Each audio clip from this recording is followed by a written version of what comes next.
I am deeply aware of this great inheritance and of the duties and heavy responsibilities of sovereignty. It was midnight at Buckingham Palace, and the halls were completely silent. Inside his private office, King Charles stood alone. He walked over to a black steel safe, unlocked it, and pulled out a single document. This was not a standard royal order. The title printed at the top carried a weight that had not been felt since the 1930s. It was the Deed of Sovereign Abdication. With a steady hand, King Charles picked up his pen. He was not surrendering because he was weak. He was executing a highly calculated, preemptive strike. By officially signing his own abdication and setting an exact date to hand the crown to Prince William the King, was doing something drastic. He was permanently blocking Queen Camilla's secret ambition to control the monarchy long after his reign. Before we expose the intercepted intelligence report and the shocking palace plot that forced the king to give up his throne, make sure to subscribe and hit the notification bell so you never miss a breaking royal update. By sunrise, the balance of power inside the royal family had already shifted. At Windsor Castle, the news was delivered directly to Prince William and Princess Catherine. There was no celebration. Dressed in dark formal clothing, the future king and queen absorbed the heavy reality of the moment. They understood immediately that Charles's decision to step down early was not a gift, it was a shield. The king was taking the impact now to protect them from a constitutional crisis later. William realized that the ultimate burden of the throne was coming to him years ahead of schedule. But miles away, at Clarence House, the reaction was pure panic. Queen Camilla was having her morning tea when her private lawyer rushed in to deliver the highly classified update. When she heard the words abdication and early transition, palace insiders report that her tea glass slipped from her hand and shattered on the floor. The blood drained from Camilla's face as she realized the massive legal trap Charles had just set for her. For years she had planned for the day the king might pass away. Her goal was to position herself as a powerful Queen Mother figure, controlling a Regency Council and manipulating the monarchy while William was still settling into power. But this early abdication destroyed that entire plan. If Charles stepped down while he was still alive, Camilla would instantly lose all sovereign status. She would not be the powerful widow of a ruling king. She would simply be the wife of a retired monarch. There would be no regency, no council of state, no political power. In an instant, Charles's signature had reduced her to a complete bystander in the upcoming era of King William. So what exactly pushed King Charles to make such a massive sacrifice just to stop his own wife? The answer traces back to a highly classified intelligence report that reached the king exactly 4 days earlier. At the time, Charles was resting in his private quarters, recovering from a series of medical treatments. Believing the king was too tired and isolated to notice what was happening, Camilla saw a perfect opportunity. She organized a secret late-night meeting deep inside the palace.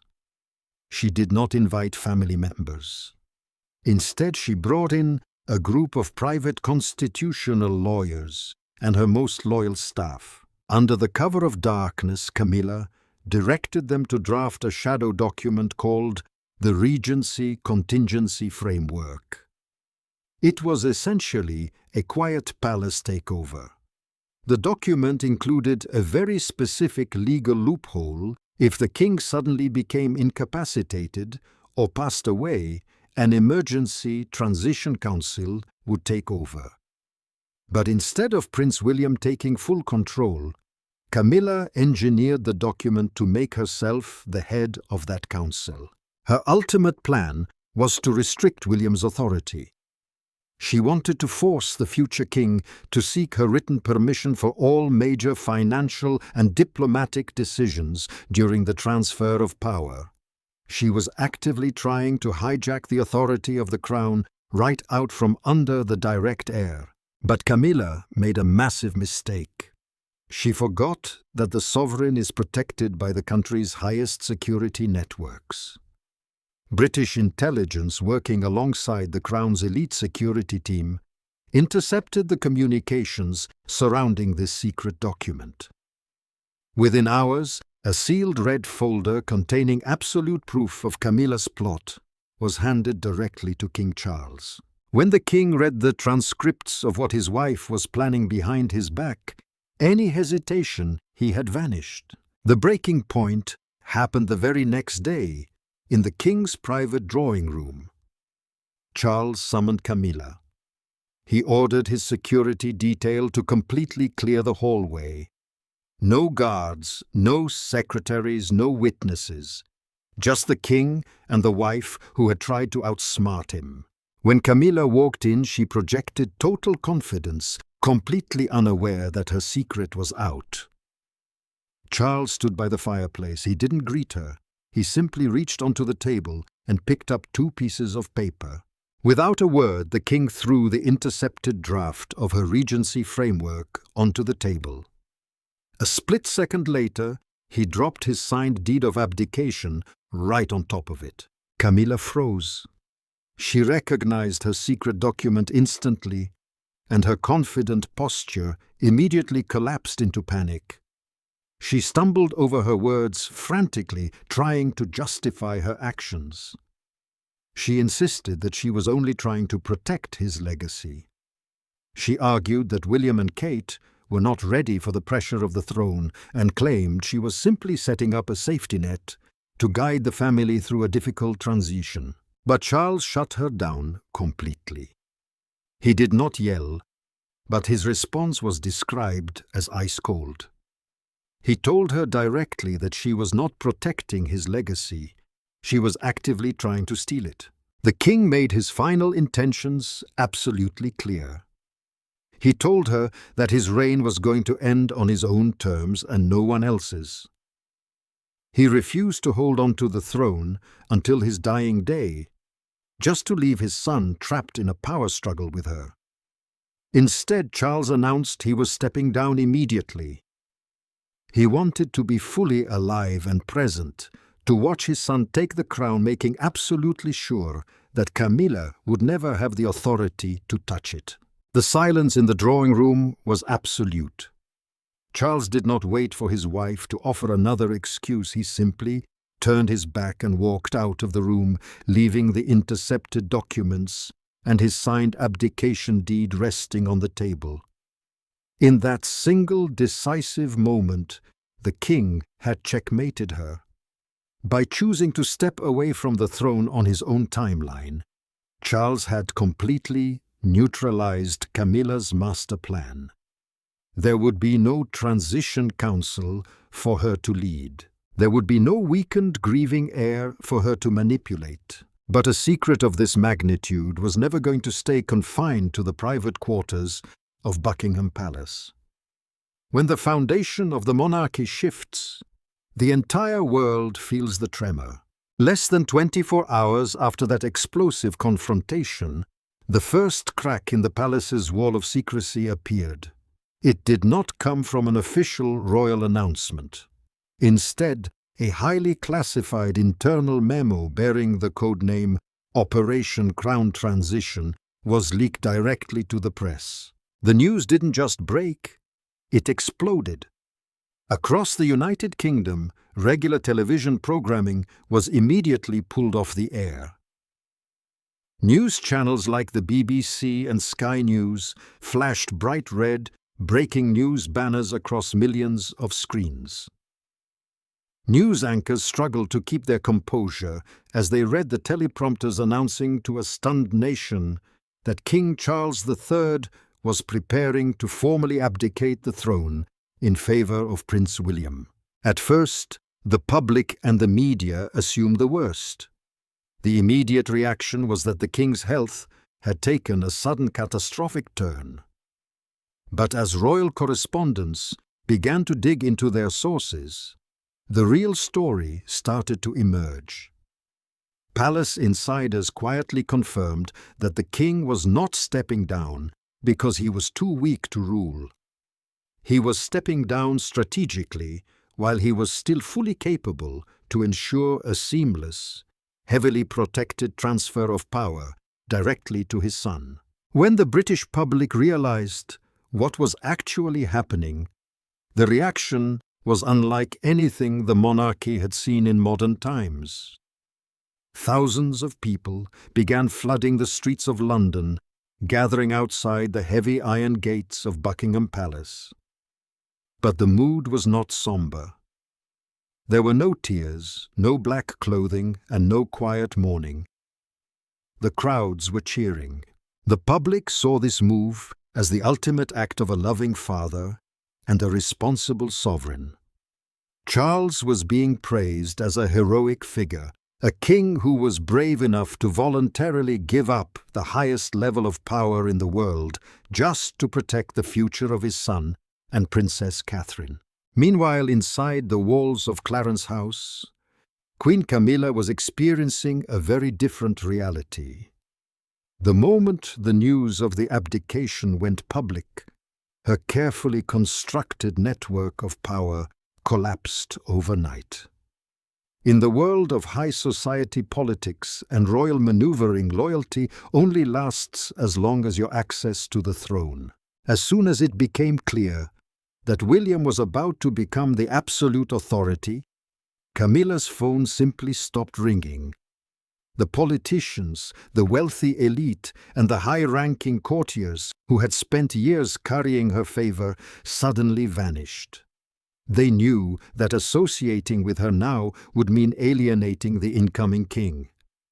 Her private office, which had once been a bustling center of palace strategy, turned into a ghost town. The shift in palace protocol was immediate and brutal. The royal staff, whose jobs depend entirely on the reigning monarch, instantly changed their focus. Courtiers who used to bow their heads and rush to fulfill Camilla's orders were suddenly redirecting all of their attention to Kensington Palace. Every schedule, every event approval, and every major household decision was now being routed directly to Prince William and Princess Catherine. Camilla had not even packed her bags, yet she had already become a relic of the past. The final, undeniable proof of this new reality played out just a few days later on the famous balcony of Buckingham Palace during a scheduled public appearance. This is the moment where the royal family shows its hierarchy to the entire world. As the heavy glass doors opened, King Charles stepped out first. The roar of the crowd was deafening. He looked relaxed, smiling warmly, and waving to the tens of thousands of people gathered below. The heavy burden of the crown seemed to have lifted from his shoulders. Then Prince William and Princess Catherine stepped forward with their children by their sides. The cheering grew even louder. William stood tall, his posture no longer that of a waiting heir, but of a man fully prepared to take command of his country. Catherine stood beside him, radiating a calm, untouchable confidence. They were the undeniable future of the monarchy, standing in the absolute center of the spotlight. And then there was Camilla. For years she had fought tooth and nail to secure her place at the very front of that balcony. She had endured decades of public backlash just to stand shoulder to shoulder with the sovereign. But on this day, she was physically directed to stand off to the side, lingering in the background. She kept a tight, forced smile on her face for the flashing cameras. But the reality of the image was impossible to ignore.